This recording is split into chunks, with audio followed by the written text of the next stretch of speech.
ഇന്നത്തെ അറിയിപ്പുകൾ.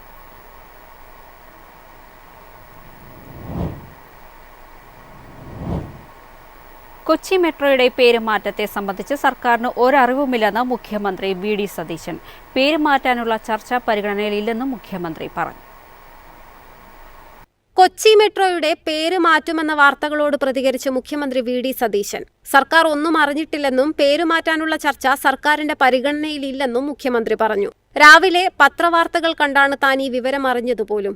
അങ്ങനെ ഒരു വാർത്ത വന്നിട്ടുണ്ടെങ്കിൽ അത് CMRLന്റെ ഏകപക്ഷീയമായ പ്രഖ്യാപനമാണെന്നും മുഖ്യമന്ത്രി പറഞ്ഞു. വ്യാഴാഴ്ചയാണ് കൊച്ചി മെട്രോ റെയിലിന്റെ പേര് മാറ്റുന്നതായുള്ള വാർത്തകൾ പുറത്തുവന്നത്. Kochi metro Keralam metro rail limited എന്ന് പുനർനാമകരണം ചെയ്യാൻ KMRL MD ലോക്നാഥ് ബെഹ്റ സംസ്ഥാന സർക്കാരിന് ശുപാർശ സമർപ്പിച്ചതായിരുന്നു റിപ്പോർട്ട്. സംസ്ഥാനത്തൊട്ടാകെയുള്ള നഗര ഗതാഗത പദ്ധതികൾ ആസൂത്രണം ചെയ്യാനും നടപ്പിലാക്കാനും ലക്ഷ്യമിട്ടാണ് KMRLന്റെ നീക്കം. നാഗ്പൂർ മെട്രോ മഹാരാഷ്ട്ര മെട്രോ ആയും, ലക്നൌ മെട്രോ ഉത്തർപ്രദേശ് മെട്രോ ആയും, അഹമ്മദാബാദ് മെട്രോ ഗുജറാത്ത് മെട്രോ ആയും പുനഃസംഘടിപ്പിച്ച മാതൃക പിന്തുടർന്നാണ് നീക്കം.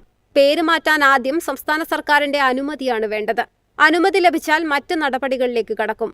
ഡയറക്ടർ ബോർഡ്, ഓഹരി ഉടമകൾ, കേന്ദ്ര കോർപ്പറേറ്റ് കാര്യ മന്ത്രാലയം, കേന്ദ്ര സർക്കാർ എന്നിവയുടെ അംഗീകാരങ്ങൾക്ക് വിധേയമായിട്ടായിരിക്കും അന്തിമ പേരുമാറ്റം നടപ്പിലാക്കുകയെന്ന് KMRL അറിയിച്ചിട്ടുണ്ട്. News desk, Myfin TV. 7ാം ക്ലാസ് പാസ്സായവർക്ക് സർക്കാർ ജോലി നേടാൻ അവസരം. വനം വന്യജീവി വകുപ്പിൽ വാച്ചർ, വാർഡൻ ഉൾപ്പെടെ വിവിധ തസ്തികകളിലേക്കാണ് കേരള PSC അപേക്ഷ ക്ഷണിച്ചിരിക്കുന്നത്. 18 മുതൽ 40 വയസ്സ് വരെയുള്ളവർക്ക് അപേക്ഷിക്കാം.